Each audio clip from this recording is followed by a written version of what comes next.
केंद्रीय योजनाओं को लागू करने में बाधा उत्पन्न करती है जिला और राज्य प्रशासन। सांसद जयंत कुमार रॉय ने ममता सरकार पर बोला हमला। Every drop of water counts. SBM Gold's water tank is the most sustainable and durable water storage solution available. Our hashtag असली commitment. केंद्रीय योजनाओं के माध्यम से राज्य और जिले का विकास हो सकता है, लेकिन जिले के विकास में मुख्य बाधा जिला प्रशासन एवं राज्य सरकार है। ममता सरकार पर हमला बोलते हुए सांसद व वित्त मंत्रालय के सदस्य डॉक्टर जयंत कुमार रॉय ने आज यह बात कही। उन्होंने कहा कि 5 साल पहले की सांसद निधि खर्च नहीं की गई है। अध्यक्ष रहने के बावजूद मुझे दिशा समिति की बैठक में नहीं बुलाया जाता है। जिला व राज्य प्रशासन इस जिले के विकास में मुख्य बाधा है। जलपाईगुड़ी सीट से बीजेपी के डॉक्टर जयंत कुमार रॉय दूसरी बार लोकसभा सांसद बने हैं और इस बार वह न सिर्फ सांसद है बल्कि केंद्र सरकार के वित्त मंत्रालय के विशेष समिति के सदस्य भी हैं। उन्होंने शिकायत की है कि उनके लोकसभा क्षेत्र में उन्हें केंद्र सरकार की विभिन्न परियोजनाओं के काम में जिला और राज्य प्रशासन की बाधाओं का सामना करना पड़ता है। मीडिया प्रतिनिधियों से बात करते हुए उन्होंने कहा कि कई जगहों पर जहां प्रधानमंत्री ग्रामीण सड़कें बना रहे हैं वहां सांसदों को नहीं बुलाया जाता है। केंद्र सरकार द्वारा आम लोगों के हित में की जाने वाली किसी भी केंद्रीय परियोजनाओं को राज्य सरकार के साथ साथ जिला प्रशासन भी रोक देता है और आज पूरे देश में दिशा समिति के माध्यम से बहुत सारे काम हो रहे हैं, लेकिन स्थानीय सांसद विपक्ष का होने के कारण इस समिति के अध्यक्ष होते हुए भी जलपाईगुड़ी जिला प्रशासन ने मुझे आज तक नहीं बुलाया है। यह सब देखकर यह कहा जा सकता है कि जिले के विकास में मुख्य बाधा जिला प्रशासन और राज्य सरकार है। सांसद থেকে তো করা হচ্ছে কিন্তু প্রপোজাল গুলো কি কেন করতে দেওয়া হচ্ছে না, ইমপ্লিমেন্ট করতে কেন বাধা দেওয়া হচ্ছে? 5 বছরের টাকা এত এখনো পড়ে আছে আমার।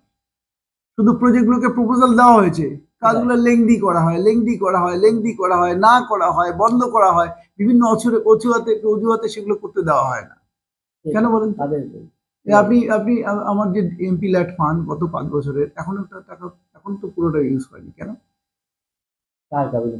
কার গাড়িতে? প্রশাসনের গাফিলতিতে, সরকারের গাফিলতিতে। কারণ আমি তো ডিরেক্ট আমি রেকমেন্ড করে দিই যে অমুক জায়গায় করা দরকার, অমুক জায়গায় করা দরকার, অমুক জায়গায় করা দরকার।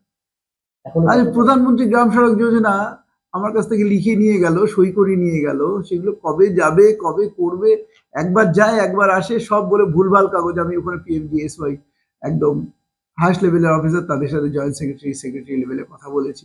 ওরা বলছে যে স্যার বারবার ভুল করে, আমরা বাধ্য হয়ে তো আমরা ফেরত দিতে বাধ্য হই। বলে আপনার ছেড়ে দিন। আমরা তো ছেড়ে দেওয়ার জন্য রেডি আছে, আবার যায়, আবার আসে, আবার চলে যায়, ঠিক মতো কাজ করে না বলে। এই করে রাস্তাগুলোও কাজ ঠিক মতো হয় না, সময় যেটা 1 বছরে করার কথা সেটা 5 বছর লাগিয়ে দিচ্ছে। এইভাবে পশ্চিমবঙ্গের ডেভেলপমেন্টকে কিভাবে এগিয়ে নিয়ে যাচ্ছে সেটা বুঝতে পারছি। এক্স্যাক্টলি টাকাটা বলতে পারবো না, কিন্তু অনেকটা টাকা পড়ে আছে, এখনো পড়ে আছে। কি কারণে তাহলে পড়ে আছে? স্যাংশন দিচ্ছে না, অ্যাপ্রুভাল দিচ্ছে না। আজকে এই কাগজ নাই, কালকে ওই কাগজ নাই। এটাও এটা এখান থেকে দেয়, জেলা প্রশাসন থেকে দেওয়ার কথা। আমি আমার মতো পাঠিয়ে দিই, করার জন্য বলি,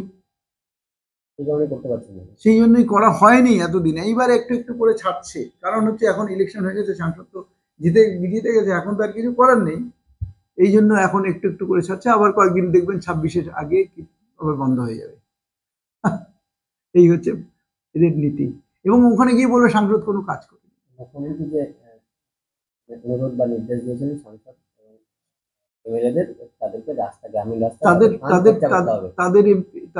তাদের এমপিরা আছে তো, তাদের এমপিরা খরচ করতে পারে, তারা দিশা কমিটির মেম্বার হতে পারে, সবকিছু করতে পারে।